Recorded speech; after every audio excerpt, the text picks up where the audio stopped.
Praise the Lord. இயேசுவின் ரத்தம் ஜெயம். தினமும் இயேசு நிகழ்ச்சிக்கு உங்களை கர்த்தராகிய இயேசு கிறிஸ்துவின் நாமத்தில் வரவேற்கிறேன். செய்தியின் தலைப்பு, உங்களுக்காக கர்த்தர் எழுந்தருளுவார். ஆதார வசனம் சங்கீதம் 68:1-3 தேவன் எழுந்தருளுவார். அவருடைய சத்துருக்கள் சிதறுண்டு அவரை பகைக்கிறவர் அவர்களுக்கு முன்பாக ஓடி போவார்கள். நீதிமான்களோ தேவனுக்கு முன்பாக மகிழ்ந்து களி கூர்ந்து ஆனந்த சந்தோஷம் அடைவார்கள். கிறிஸ்துவுக்குள் அன்பானவர்கள், தேவன் எழுந்தருளும் போது ஒரு கூட்டம் சிதறுண்டு ஓடிப்போகிறார்கள். துரத்துவார் இல்லை, ஆனால் ஓடிப்போகிறார்கள். அவர்களை யாரும் பயன்படுத்தவும் இல்லை, ஆனாலும் பயமில்லாத இடத்தில் பயப்படுகிறார்கள். சும்மா ஓடி போகவில்லை, சிதறுண்டு ஓடி போகிறார்கள்.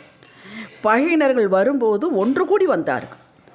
தேவனுடைய பிள்ளையை அழிப்பதற்காக ஒன்றுமேலால் ஆக்குவோம் என்று கங்கணம் கட்டிக்கொண்டு எல்லாரும் ஒன்று சேர்ந்து வந்தார்கள்.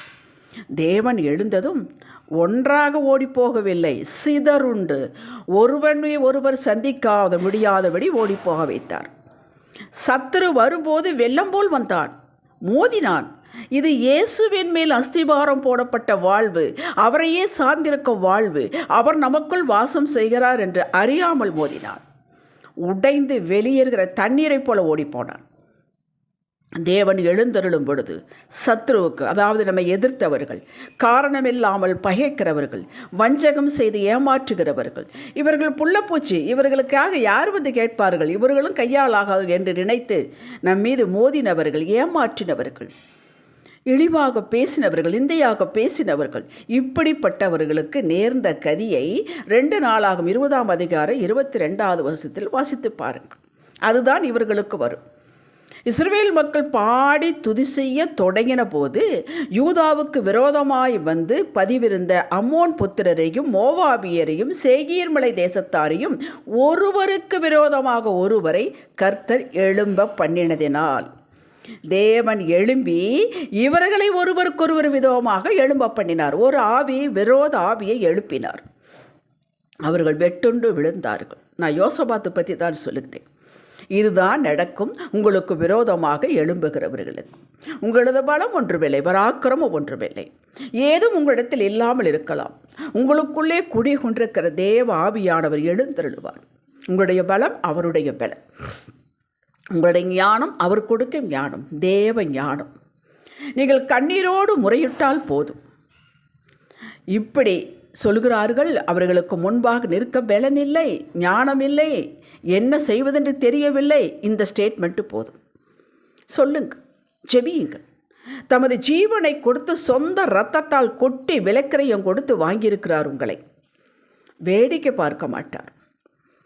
உங்களுக்கு வேண்டுமானால் வேடிக்கை பார்ப்பது போல தெரியும், ஒன்றுமே பதில் செய்யாது போலவும் தெரியும். இல்லைங்க, அவர் எழுந்தருளிவிட்டார். உங்கள் எல்லைகளில் கிரியை செய்து கொண்டிருக்கிறார். உம்முடைய மாமிச கண்களுக்கு தெரியாமல் இருக்கலாம். முதலில் உங்களை காப்பாற்றி கரை சேர்க்க வேண்டும். பின் எதிரியை ஒருவன் மீந்து போகாமல் அமிழ்த்து அழிக்க வேண்டும். இதுதான் நம்முடைய சித்தம். தொடருவேன், பிடிப்பேன், கொள்ளையாடி பங்கிடுவேன். என் ஆசை அவர்களிடத்து திருப்தியாகும். என் பட்டயத்தை உருவுவேன்.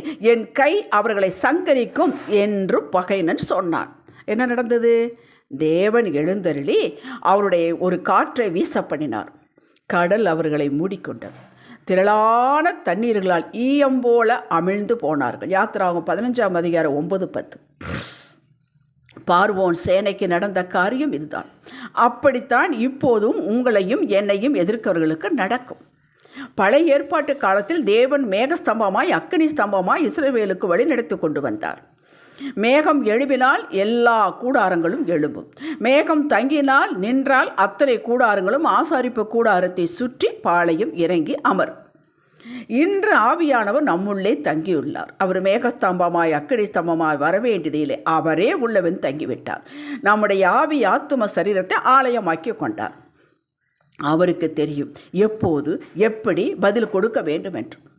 அதுவரை, எதுவரை?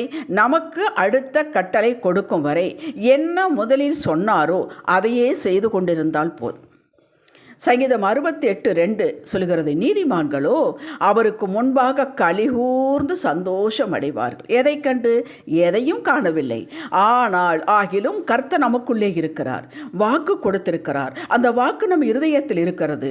கொடுத்த வாக்கை நிறைவேற்றி எழும்புகிறார். நமக்கு முன்னே செல்வார். அவருக்கு பேரே தடைகளை நீக்குகிறவர், தடைகளை ஒதுக்குவார். இந்த இளைத்து போயிருக்கும் தம் பிள்ளைக்கு சம்பூர மழையை பெய்ய பண்ணுவார். சங்கீதம் 68:9. அவர் உறங்கி கொண்டிருக்கவில்லை, மறந்து விடவில்லை, காய்களை நகர்த்தி கொண்டிருக்கிறார்.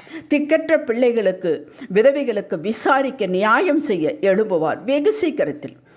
இதை நினைத்த மாத்திரத்தில் நமக்கு களிப்பும் மகிழ்ச்சியும் விசுவாசத்தில் உறுதியும் உண்டாக வேண்டும். எதையும் காணவில்லை, ஆனால் அவருடைய வார்த்தை சொல்லுகிறது, நான் எழும்புவேன், நான் எழுந்தருளுப்பேன், நான் சொன்னதை நிறைவேற்றுவேன். இது போதுங்க. இப்போது உங்களையும் என்னையும் பார்த்தால் உபத்திரவத்தினால் கருகி போய் கிடப்பது போல் இருக்கிறோம். அவர் எழுந்திருந்த உடனே சங்கீதம் 68:13 சொல்வது போல மாறுவோம். வெள்ளியால் அலங்கரிக்கப்பட்ட புறா சிறகுகள் போல, பொன்னிறமான அது இறகுகள் போல நாம் மிளிருவோம். நிமிடத்தில் நமது வாழ்வு மாறும். அவர் எழும்பினதும் சங்கீதம் 140:12 சொல்வது போல நடக்கும். என்ன நடக்கும்? சிறுமையானவன் வழக்கையும் எளியவர்களின் நியாயத்தையும் கர்த்தர் விசாரிப்பார் என்று அறிவேன். விடவே மாட்டார், எங்கே போனால் விட மாட்டார், விசாரிப்பார். கோர்ட்டுக்கு போக எந்த பாயிண்ட்டும் நம்மிடம் இல்லை, வழியும் இல்லை. ஆனால் பரலோக கோர்ட்டுக்கு இவைகளெல்லாம் தேவையில்லை. விசாரிப்பார், நியாயம் விசாரிப்பார். அவர் பார்க்க பூமி அதிருமாம், அவர் தொட மலைகள் புகையுமாம். அல்லேலூயா! அப்படிப்பட்டவரின் பிள்ளைகள் தான் நீங்களும் நானும். நமக்கு சீக்கிரமாய் நியாயம் செய்வார். லூக்கா 18:7 படி. சத்துரு சும்மா ஓடி போக மாட்டான். உங்களை வேதனைப்படுத்தினமைக்கு காம்பன்சேஷன் செய்வது போல சகலத்தை போட்டு விட்டுத்தான் ஓடுவான், கொடுத்து விட்டுத்தான் போவான். 2 ராஜாக்கள் 7:6-7 வாசித்து இதை உறுதிப்படுத்திக் கொள்ளுங்கள். மனித சத்துருக்கள் மட்டுமல்லங்க, கட்டுகள், கன்னிகள், நோய், வறுமை, சமாதானம் இன்மை, சண்டை எல்லாமே இருந்த இடம் தெரியாமல் நீங்கிவிடும். கர்த்தர் இந்த எழுந்தரும் நேரம் வந்துவிட்டது. நீங்களும் நானும் செய்ய வேண்டியது ஸ்தோத்திரித்து துதித்து, நாங்கள் உமது மகிமையின் பிள்ளைகளப்பா என்பதை காட்டுவதில் உறுதியாக இருக்க வேண்டும். ஜெபிக்கலாம். தேவரே, எழுந்தருளுவீர். எங்களுக்கு தயை செய்யும் காலம் அதற்கு குறித்த நேரம் வந்ததையா. நாங்கள் உமது சமூகத்தில் எந்நாளும் மகிழ்ந்து கலிகூர்ந்திருப்போம் என்று இயேசுவின் நாமத்தில் அறிக்கை செய்கிறோம் எங்கள் அருமை பிதாவே. இன்றைய சிந்தனைக்கு, இயேசுவின் இரத்தத்தின் மகிமையால் நான் நிற்பேன். சத்துருக்கு வரும் சரி கட்டுதலை என் கண் காணும். ஆமேன். ஹல்லேலூயா.